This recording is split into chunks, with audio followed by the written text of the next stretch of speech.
Assalamualaikum warahmatullahi wabarakatuh. Alhamdulillah. Allahumma sholli ala Sayyidina Muhammad wa ala ali Sayyidina Muhammad. Terima kasih kepada teman-teman yang sudah melihat video saya ini. Semoga teman-teman dalam keadaan sehat dan tetap semangat dalam melaksanakan PPG-nya. Pada kesempatan kali ini saya akan membahas soal-soal yang berhubungan dengan UP. Sebelum kita memulainya, marilah kita berdoa.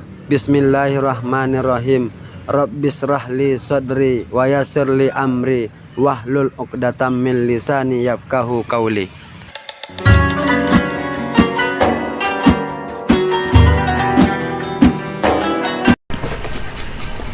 Soal nomor 111 menjelaskan ayat disertai aspek qiraat, asbabul al-nuzul, munasabah, balaghah, hukum dan lain sebagainya merupakan metode menafsirkan Al-Quran dengan metode A. Maudu'i, B. Bi al-ra'i, C.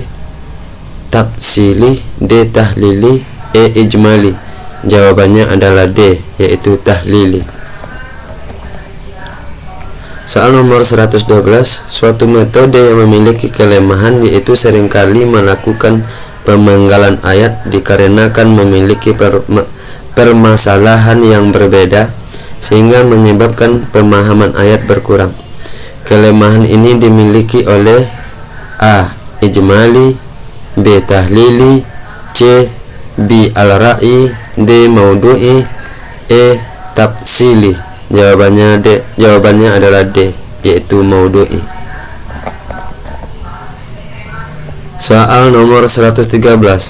Abul Qasim Al-Qusairi mengatakan bahwa ikhlas adalah menjadikan niat hanya untuk Allah dalam melakukan amalan ketaatan.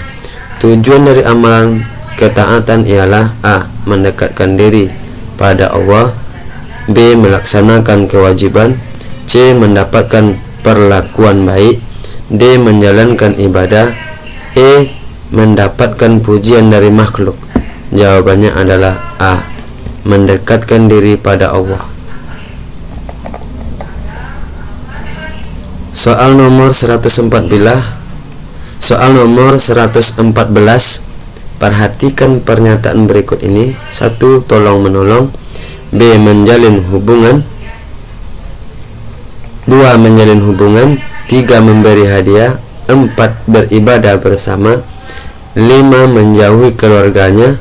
Pernyataan di atas yang merupakan perbuatan interaksi sosial terhadap non-muslim yang tidak boleh ditunjukkan pada nomor A. 2 dan 3, B. 4 dan 5, C. 3 dan 4, D. 1 dan 5, E. 1 dan 2. Jawabannya adalah B, yaitu 4 dan 5. 4 itu adalah beribadah bersama, 5 itu menjauhi keluarganya. Soal nomor 115. Perhatikanlah pernyataan berikut ini. 1. Sanadnya bersambung. 2. Moralitas para perawinya baik. 3. Intelektualitasnya para perawinya boleh lemah. 4. Kejanggalan. 5. Tidak cacat. Pernyataan di atas yang merupakan syarat hadis sahih ditunjukkan oleh nomor A. 2, 3 dan 4, B. 1, 2 dan 5, C. 3, 4 dan 5, D. 1, 2 dan 3, E. 1, 2 dan 4. Jawabannya adalah B. 1, 2 dan 5. 1 itu sanadnya bersambung, 2 itu moralitas perawinya baik, dan 5 itu tidak cacat.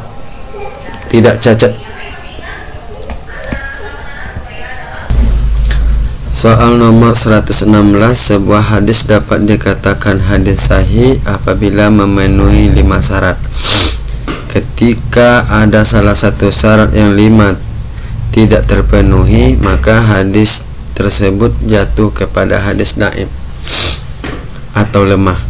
Berikut ini merupakan penyebab hadis dikategorikan dhaif dilihat dari segi matan ialah A. Intelektualitas para perawinya lemah. B. Moralitas para perawinya buruk. C. Kejanggalan dalam periwayatan. D. Sanadnya tidak bersambung.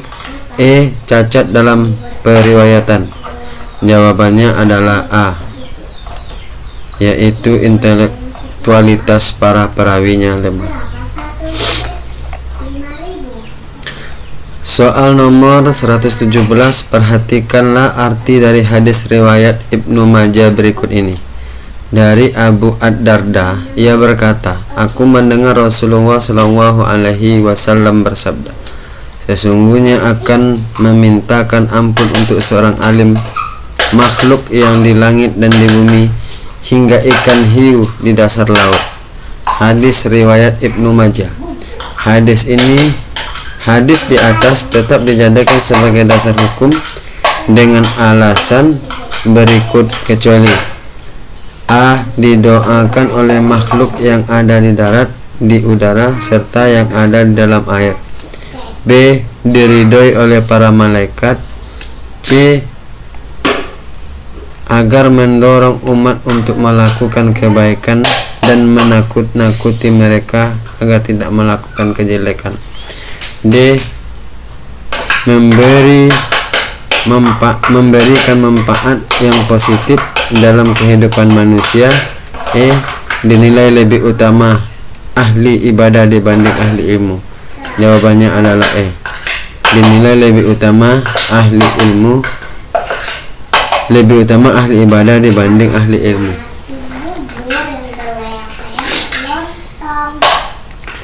Soal nomor 118, perhatikanlah arti hadis riwayat Abu Daud berikut. Rasulullah SAW bersabda, siapa yang menempuh perjalanan untuk mencari ilmu, maka Allah menyertainya berjalan menuju surga. Sesungguhnya para malaikat merendahkan sayap mereka karena ridho terhadap pencari ilmu, dan sesungguhnya orang yang berilmu dimohonkan ampunan oleh makhluk-makhluk penghuni langit dan bumi, bahkan oleh ikan dalam air.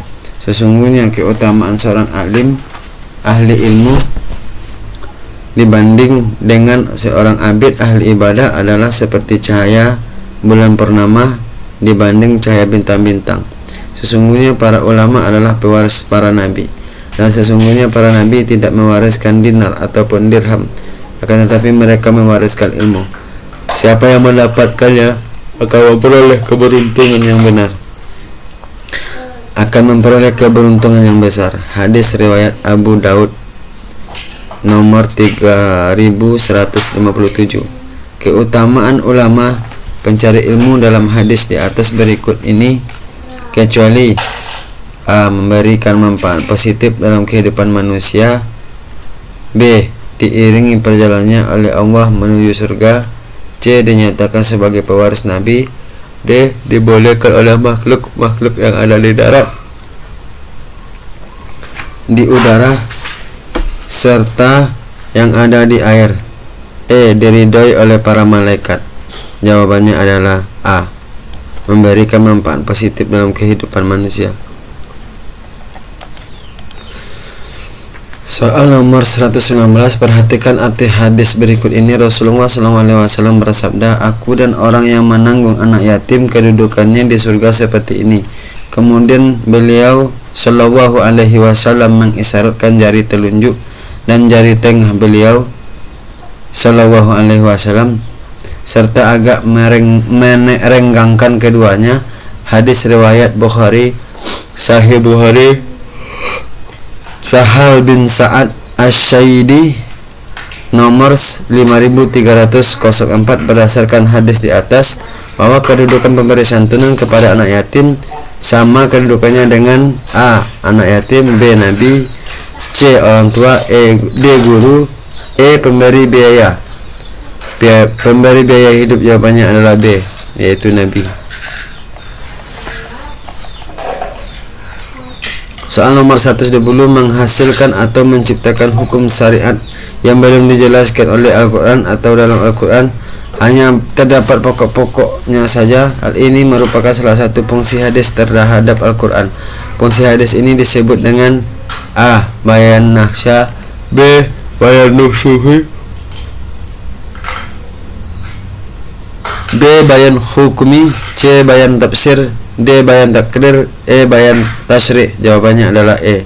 Bayan tasyri'.